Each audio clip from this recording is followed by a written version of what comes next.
The Cape York building in Johannesburg CBD, it caught light this past Wednesday, claiming 7 lives, including one of a man who attempted to jump to safety. And this morning we are joined on the line by Karabo Tladima, media specialist in the private office of the Executive Mayor, to tell us a little bit more about the situation. Karabo, good morning. Morning, Evan. Thank you for having me on your show, and hello to all your listeners. Thank you very much. Lovely to have you joining us. Are there any updates currently on the survivors of the fire, and where are the displaced residents of the fire taking refuge at the moment? Yes, there are. Firstly, the city would like to express its deepest condolences to the families of the 7 residents who lost their lives. I mean, it's really tragic. And what's more heartbreaking are the living conditions they lived in before they died. There was absolutely no dignity. And it really is a scary thought to think that some of our residents are living in those conditions, and to die in those conditions is even more tragic. So we're terribly saddened by the loss of lives. There are 341 survivors, including 21 children. And what the city has been doing is, because we have a housing backlog of about 300,000 houses, so we're already we don't have accommodation.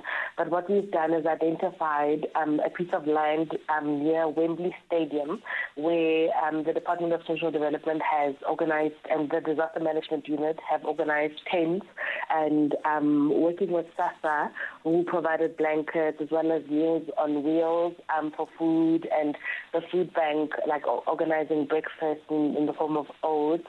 It's basically been a multi-organization approach to dealing with this emergency. So our people have been moved there.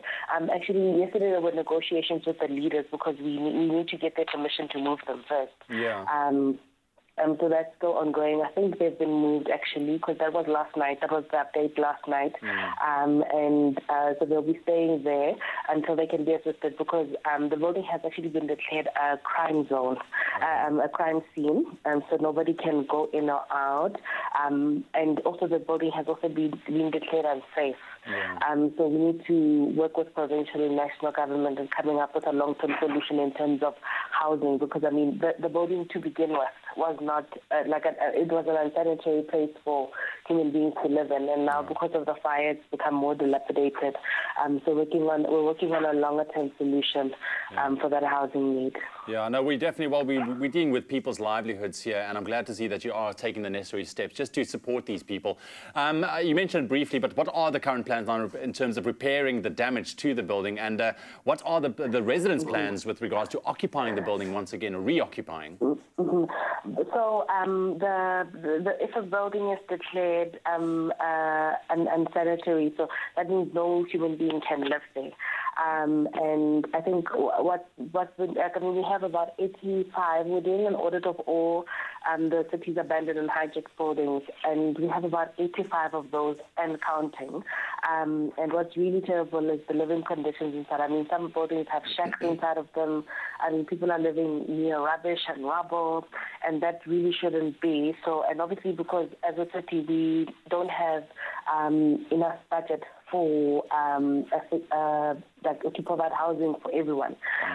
So what the city is doing an audit of all the hijacked buildings, as well as the people living in them, so that we know how to help them. So we're doing demographics, so how old are the people there, what are their ages, where do they work at all, do they get an income, and the city has a variety of strategies, because this is a long-term problem. This has been going on for about 15 to 20 years, and obviously this shows that it needs a longer-term approach, because these will keep happening if the city doesn't actually implement a strategy that actually is longer-term based. So we can't.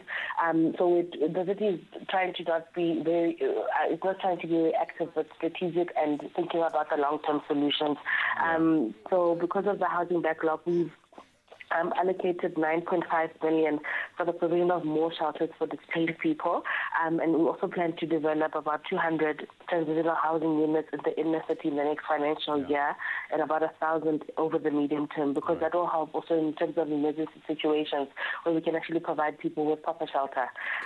That will help. And then what we've also done Karabo, I'm going to have to unfortunately stop you there. Thank you very, very much. And also thank you very much for giving us an update and to doing all that you guys are doing to support these the occupants of the building. And all the best for the road that still lies ahead. Thank you very, very much. Really appreciate that.